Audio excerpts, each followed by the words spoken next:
हाय दोस्तों, बजट शब्द सुनते ही काफ़ी लोग दूर भागने लगते हैं। किताब का वह पन्ना जिस पर बजट शब्द लिखा रहता है, लोग उसे फोल्ड करके आगे बढ़ जाते हैं। उनको ऐसा लगता है कि बजट कॉम्प्लिकेटेड है। हाँ, थोड़ा बहुत कॉम्प्लिकेटेड है, लेकिन मैं इस वीडियो में आपको बजट को समझाने की पूरी कोशिश करूँगा, और वो भी आसान शब्दों में। बजट शब्द कहाँ से आया है? लोगों का ऐसा मानना है कि बजट शब्द फ्रेंच भाषा के लैटिन शब्द बुल्गस से आया है, जिसका अर्थ होता है कि चमड़े का थैला। अगर मैं बात करूं भारत में सबसे पहले बजट कब पेश किया गया, तो ब्रिटिश काल के दौरान 7 अप्रैल 1860 में स्कॉटिश और जेम्स विल्सन के द्वारा बजट पेश किया जाता है। यह बजट केवल 4 घटकों पर ही पेश किया जाता है। इसमें ज़्यादा विस्तार नहीं किया जाता है। अगर समय बीतते बीतते भारत आज़ाद होता है, और आज़ाद भारत में 26 नवंबर 1947 को षणमुखम शेट्टी के द्वारा बजट पेश किया जाता है, और समय समय पर इसमें बदलाव होते रहे, और बदलाव इतने हुए हैं कि आप देख ही रहे हैं। जैसा कि हम पहले चमड़े के थैले का उपयोग करते थे, और वहीं पर 2021 में भारत ने पहली बार डिजिटल बजट पेश किया था। एक रोचक बात यह भी है कि भारतीय संविधान में कहीं भी बजट शब्द का जिक्र नहीं किया गया है, लेकिन अनुच्छेद 112 के मुताबिक भारत का राष्ट्रपति लोकसभा में बजट पेश कर सकता है, लेकिन भारत का राष्ट्रपति यह पूरा अधिकार भारत के वित्त मंत्री को सौंप दिया है 77 भाग 3 के मुताबिक। और बजट को समझने के लिए हमें 2 बातों का ध्यान रखना पड़ता है कि सरकार कितना कमाती है और सरकार कितना खर्च करती है। कि बजट क्यों पेश किया जाता है, इसका मतलब क्या है? भारत सरकार, या मैं यूँ कहूँ कि भारतीय संविधान के मुताबिक सरकार को आगामी वर्ष के लिए संसद में बजट पेश करना होता है।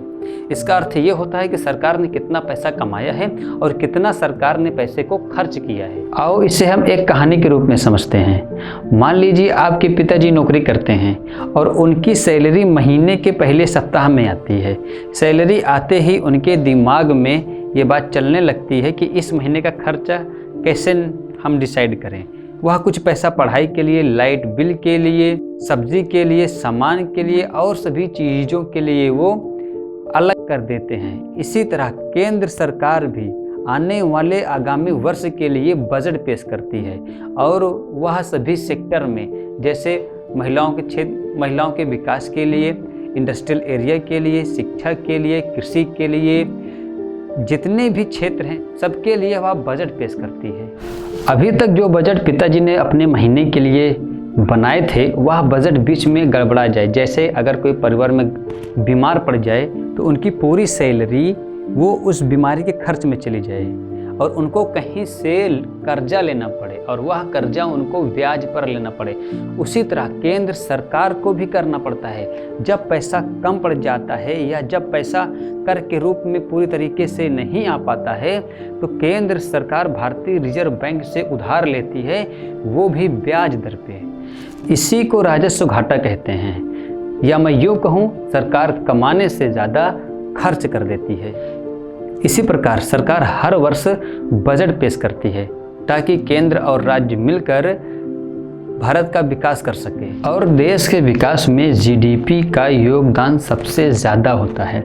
यदि हम जीडीपी को बढ़ाएंगे तो रेवेन्यू ज़्यादा आएगी, और रेवेन्यू ज़्यादा आती है तो देश का विकास बहुत ज़्यादा होता है। इसलिए कहते हैं जीडीपी जितनी ज़्यादा बढ़ेगी उतना ज़्यादा विकास भारत का होगा। अभी काफ़ी लोग के दिमाग में ये चलता है कि जो पैसा हम सरकार को कर के रूप में देते हैं, सरकार हमारे पैसों को कैसे यूज करती है, या सरकार उस पैसे को कहाँ लगाती है। यह एक लंबा टॉपिक है, हम इस पर एक अलग सा वीडियो बना देंगे। जैसा कि बजट हर साल के मुताबिक आने वाले साल में थोड़ा ज़्यादा दिया जाता है, ताकि देश का विकास हो सके। हर साल के मुताबिक थोड़ा थोड़ा बजट इसलिए ज़्यादा दिया जाता है क्योंकि ज़रूरतें बढ़ चुकी होती हैं, कंस्ट्रक्शन भी बढ़ चुका होता है। आपको क्या लगता है कि हर साल ऐसे बजट में थोड़ी थोड़ी उन्नति करना चाहिए या नहीं करना चाहिए? आप अपने विचार कमेंट में दे सकते हैं। Thank you.